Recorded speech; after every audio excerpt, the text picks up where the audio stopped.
All right, welcome back. Oh, yeah, it's been a while because just been doing a lot of stuff.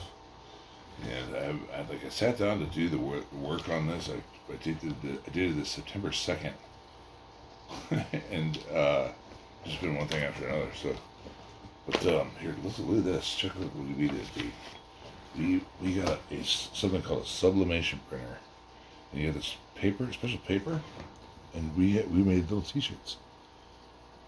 So you can just hot press this on your T-shirt, and then it stays on there. It stays on there. It's on there.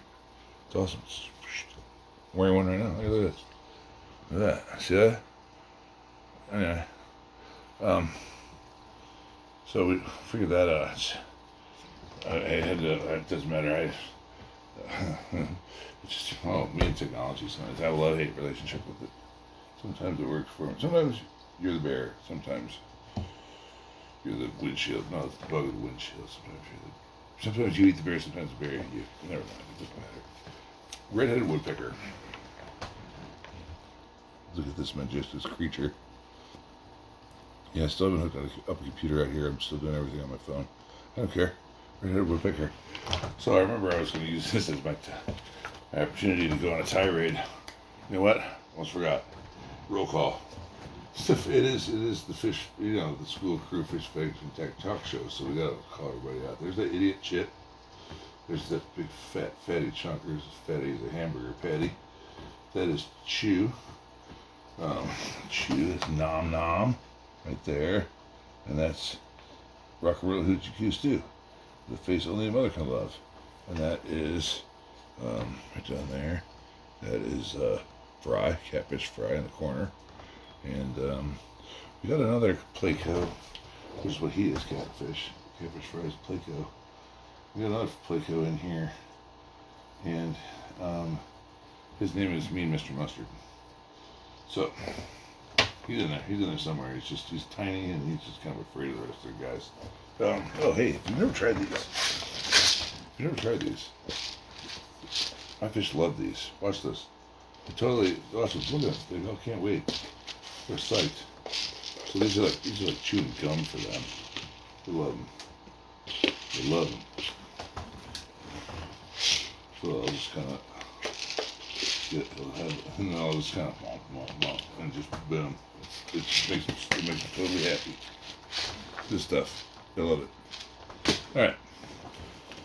Does make them poop a lot, though. It makes them poop a lot. Okay. Red-headed woodpecker. Melanerpes erythrocephalus. Now, people say the Latin name. What is the Latin name of blah, blah, blah, blah, blah? It's not called the Latin name. It's called binomial nomenclature. You say, what's the binomial name? Okay. Now, the reason that this is such a pet peeve for me is because if you ask me for the Latin name of the red-headed woodpecker, which I just read off as Melanerpes erythrocephalus, exactly no part of that is Latin. None of it. It's all Greek. Okay? I'll break it down for you. Melis, black. Okay? Melanin, melatonin. Okay, there's those. Herpes, which then meant creeper, which I guess, okay, figure that one out. Which describes its behavior. Right, so the little black, creeper, and then erythrocephalus. Erythro means red, and cephalus means head. That one's real. I mean, it's like that's right on the nose. Anyway, it's all Greek. It's not Latin. None of it's Latin. None of it. So call it the binomial name. Okay, that's what it's called. Binomial nomenclature. Look at them all. Look at him. He is happier with a pig in it. All of them are. Move the stuff the other way. So, as we saw from the picture, it has the bright, striking bright red head with the black and white body. It's kind of modeled all over the place. They're omnivores. They'll eat just about anything. They've actually been known to, in some cases, eat small rodents. They will. Everybody knows woodpeckers peck out holes in dead trees. I'm kind of keeping it down because the kid and the ants that are sleeping in their room.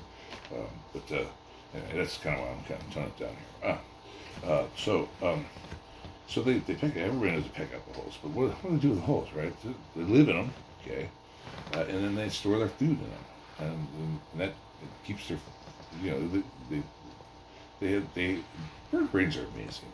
It's something that I know something a little bit about, and the bird brains, what they can remember, in that little bird brain sized brain, is amazing, and the fact that these birds can leave little seed banks, little caches, little X mark the spot treasure, on a treasure map type things. They're all over the place, and they remember where they are, all over the place. So it's striking accuracy.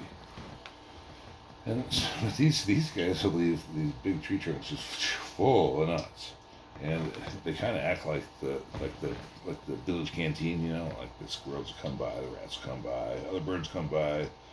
That woodpecker will come by because it knows where it is, obviously. So it's like you kind of when they store them in there, they kind of feed the whole ecosystem.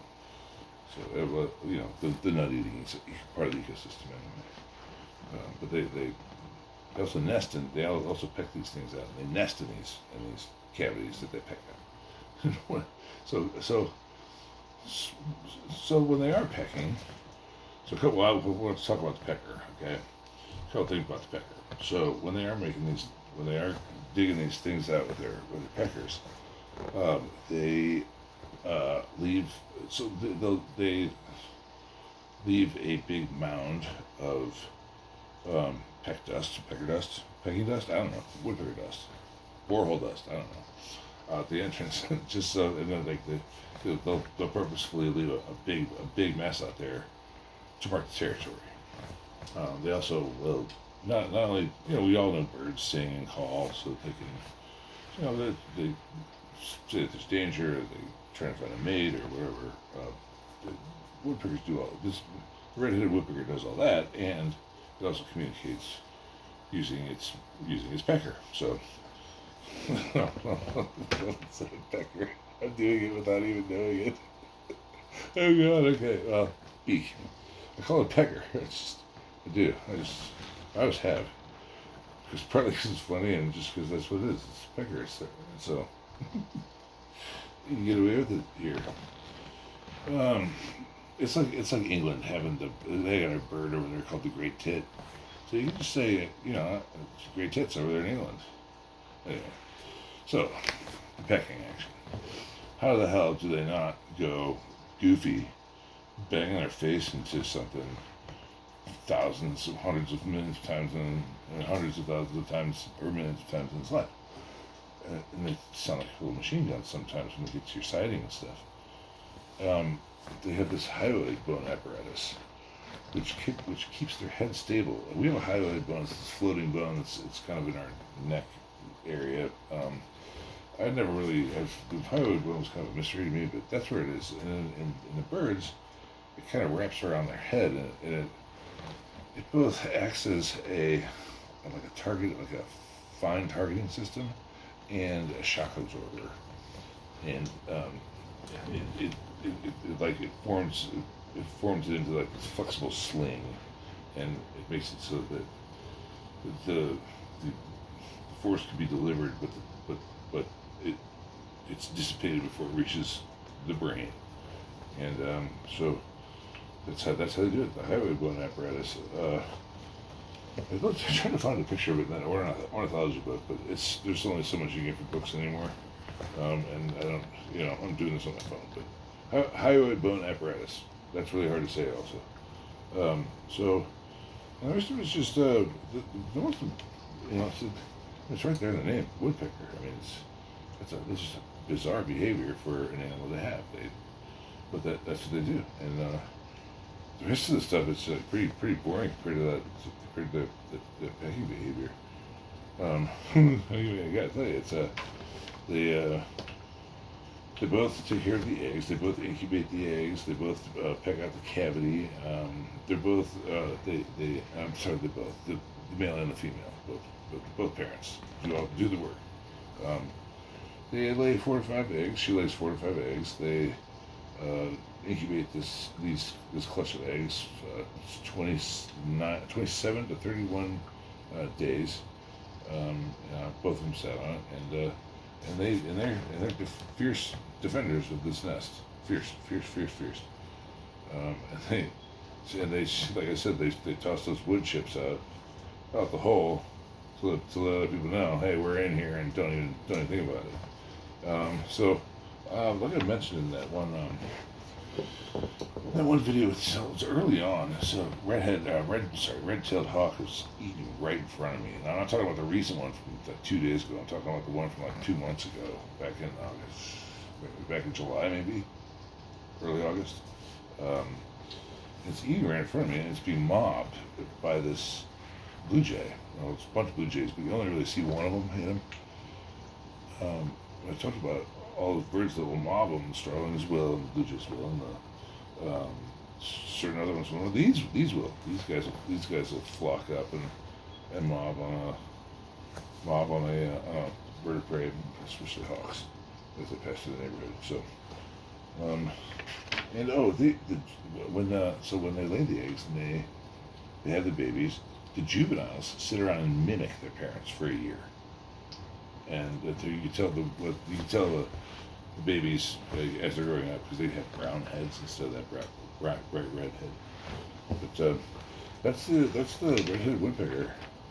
So, and then we saw that downy woodpecker the other day. That was one thing that all woodpeckers do, and I mentioned in that one, is that they also will stuff seeds and certain bugs and nuts in the gaps in the bark, and they'll come back later and pick all that stuff up when they're hungry again, and they remember how to do it to a surprisingly accurate degree, precise degree. So it was fun seeing that thing. You know what? I gotta be honest with you. I'm not about 95% sure that was a downy woodpecker. There is some little part of me that's not quite sure that might have been a hairy woodpecker. It was so small. I didn't have that good of a look at it.